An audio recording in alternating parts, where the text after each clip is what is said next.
untuk pengadilan tadi dari yang Jakarta Selatan 633 bisa kita lihat sendiri di sini menyatakan penggugat Rudi Dermawan Muladi dan Pak As Ismail masing-masing adalah ketua umum dan sekretaris jenderal sebagai DPP Apomindo Masa Bakti. Sugiharto Santoso masih menanti jawaban klarifikasi Otto Hasibuan. Ketua Umum Asosiasi Pengusaha Komputer Indonesia, Sugiharto Santoso alias Hoki, kembali melakukan jumpa pers atas perkara dugaan pemalsuan dokumen di Pengadilan Negeri Jakarta Selatan yang diduga melibatkan pengacara kondang Otto Hasibuan. Hal tersebut dilakukan usai kegiatan uji sertifikasi kompetensi wartawan yang digelar di kantor LSP Pers Indonesia di Komplek Katapang Indah, Jakarta pada Jumat 21 Januari 2022.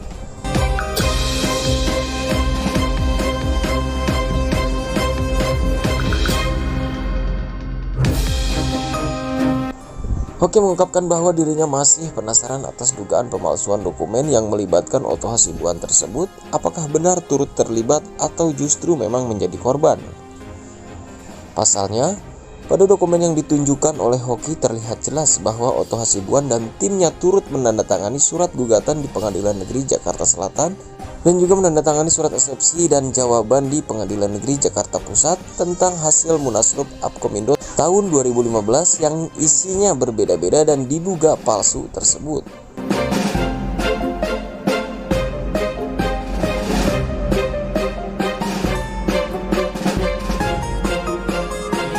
Jumat tanggal 21 Januari saya berada di kantor pusat LSP Pers Indonesia di Komplek Ketapang Indah, bahwa baru saja kami melakukan munas untuk sertifikasi kompetensi wartawan. Bahwa benar saya sudah mengirimkan surat ya 2 kali ke kantor Pak Otto Hasibuan, tapi belum mendapatkan respon tentang klarifikasi. Pertanyaan intinya adalah apakah Bang Otto Hasibuan dan timnya itu ikut terlibat dalam dugaan pemalsuan dokumen di Pengadilan Jakarta Selatan, atau justru Bang Otto dan timnya itu juga korban, artinya dari dugaan pemalsuan dokumen di Pengadilan Jakarta Selatan.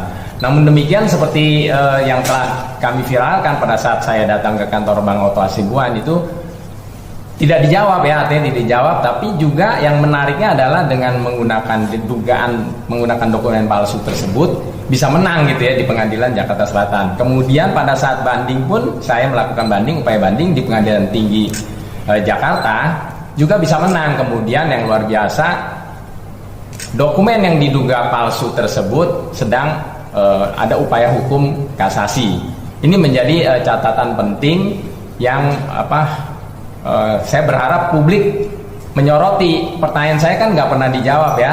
Saya sudah mengirimkan surat langsung hadir, saya juga sudah mengirimkan email, saya juga sudah mengirimkan WhatsApp ke Bang Otto Hasibuan, ke Ibu Sordame, ke Ibu Nurul Firdausi, termasuk juga ke Ibu Kartika ya. Semuanya itu tidak pernah dijawab. Dan ini menjadi sebuah pertanyaan besar, karena tidak bisa dipungkiri seperti nanti saya perlihatkan bahwa kalau kita search di Google, nanti dilihat ya, tolong di zoom, ini bisa di zoom tolong kameramen ya, bahwa kalau kita search secara Google, maksudnya dicari fakta sejarahnya dengan kata kuncinya itu Rudi Rusdia, Chairman Apkomindo, akan muncul pada saat Munaslup tanggal 2 itu terlihat ya, artinya ada saksinya juga, ada Pak Rudi Rusdia juga hadir dan sudah bersaksi, memberikan kesaksian baik di Pengadilan Jakarta Selatan maupun di Jakarta Pusat.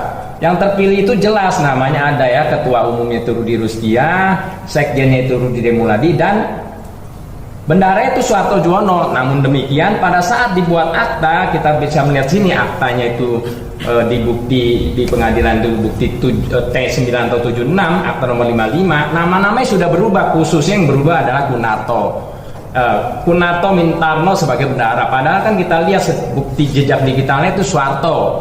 Ya, jadi Kunarto, padahal Pak Kunarto tidak ada di foto fakta jejak digitalnya, nggak ada. Dan yang menariknya lagi, pada saat gugatan di Pengadilan Jakarta Selatan dengan nomor 633 tahun 2018, kita lihat di sini ditandatangani oleh Profesor Dr. Otto Hasibuan, Sordame Purba, kemudian juga Nurul Firdausi, di gugatan 633 kita bisa lihat bahwa dinyatakan sama-sama tanggal 2 Februari 2015 itu yang terpilih bisa berubah total ya, nama ketua umumnya Rudi Demuladi, sekjennya Faas, dan bendaharanya Adnan. Padahal kita bisa lihat di sini Adnan itu tidak hadir, Faas juga tidak hadir. Jadi luar biasa sekali. Ini kan sebuah bukti fakta nyata. Dan yang menariknya lagi, nanti saya perlihatkan juga, sama pada saat kasasi mau tidak mau dia menuliskan bahwa tanggal 2 Februari 2015 itu terpilihnya Rudi Rusdi. Yang ini masih Rudi Rusdi, ini benar ya. Ini eksepsi, ini yang eksepsi di 27 Oktober ini untuk pengadilan di Jakarta Pusat. Dirubah, ganti ya. Kalau tadi kita lihat, nanti kita bandingkan antara eksepsi masih benar, masih sesuai dengan aktanya Rudi Rusdia, Rudi Dermawan Muladi, Kunarto, tapi ini ganti ya, seperti tadi kita lihat jejak digitalnya harusnya Soeharto. Kemudian yang paling menarik lagi di sinilah pada saat kontra memori kasasi untuk pengadilan tadi dari yang Jakarta Selatan 633 bisa kita lihat sendiri di sini menyatakan penggugat Rudi Dermawan Muladi dan Faas Ismail masing-masing adalah ketua umum dan sekretaris jenderal sebagai DPP Apomindo Masa Bakti 2015-2020 yang sah berdasarkan keputusan Munaslup Apomindo di Jakarta tanggal 2 Februari 2015. Jadi peristiwanya satu tanggal 2 Februari 2015, tapi secara terpilihnya ada 3 ya. Yang 2 jelas dibuat ditandatangani oleh Pak Oto Hasibuan, baik yang untuk di tanggal 2 itu ketua umumnya Rudi Dermawan Muladi dan ketua umumnya Rudi Rusdia. Ini kan sama-sama bisa kita saksikan. Jadi oleh karena itu saya bilang Pak Oto dan tim tidak ada pilihan untuk menyatakan memilih antara ini Pak Oto ikut terlibat dalam dugaan pemalsuan dokumen atau justru beliau dan timnya juga menjadi korban atas informasi yang disampaikan oleh kliennya. Perlu dicatat juga bahwa kliennya ini dan timnya ya khususnya itu sudah pernah ya melakukan laporan palsu atau memberikan keterangan palsu di Barreskrim, dan saya pernah ditahan ini saya di dalam tahanan sebagai bukti bahwa saya benar ditahan 43 hari tapi akhirnya dinyatakan tidak bersalah ya. Namun demikian juga pada saat mengajukan kasasi saya sempat berkonsultasi dengan Pak Profesor Mahfud MD, dinyatakan apabila pada saat di pengadilan Bantul itu JPU tidak bisa menyatakan dakwaannya, membuktikan dakwaannya, maka nanti pada saat kasasi pun saya akan dinyatakan bebas tidak bersalah. Itulah yang saya dapatkan bahwa tidak bersalah dan dibebaskan oleh kasasi. Namun perlu dicatat dan diulangi lagi, tolong nanti tetap disorot 2 ini ya, 2 tanda tangan Pak Oto Hasibuan dan timnya, 2 tanggal yang sama 2 Februari 2015, tapi terpilihnya itu berbeda. Jadi kita bisa melihat di sini sebuah 2 buah produk yang sama-sama dokumen yang ditandatangani Bang Oto Hasibuan yang sama-sama untuk pengadilan, satu di Jakarta Selatan, satu di Jakarta Pusat. Ini berbeda, tentu ini harus dijawab oleh Bang Oto Hasibuan. Tadi saya sampaikan lagi, saya sampai datang melakukan konfirmasi, klarifikasi, tapi tidak dijawab. Namun demikian tetap teman-teman kita tetap menantikan jawaban dari Bang Oto dan timnya bahwa apa sebenarnya yang terjadi, apakah kembali saya tanyakan apakah ikut terlibat atau justru menjadi korban. Tidak ada pilihan yang lain, tapi yang mengetahui tentu Bang Oto dan teman-temannya.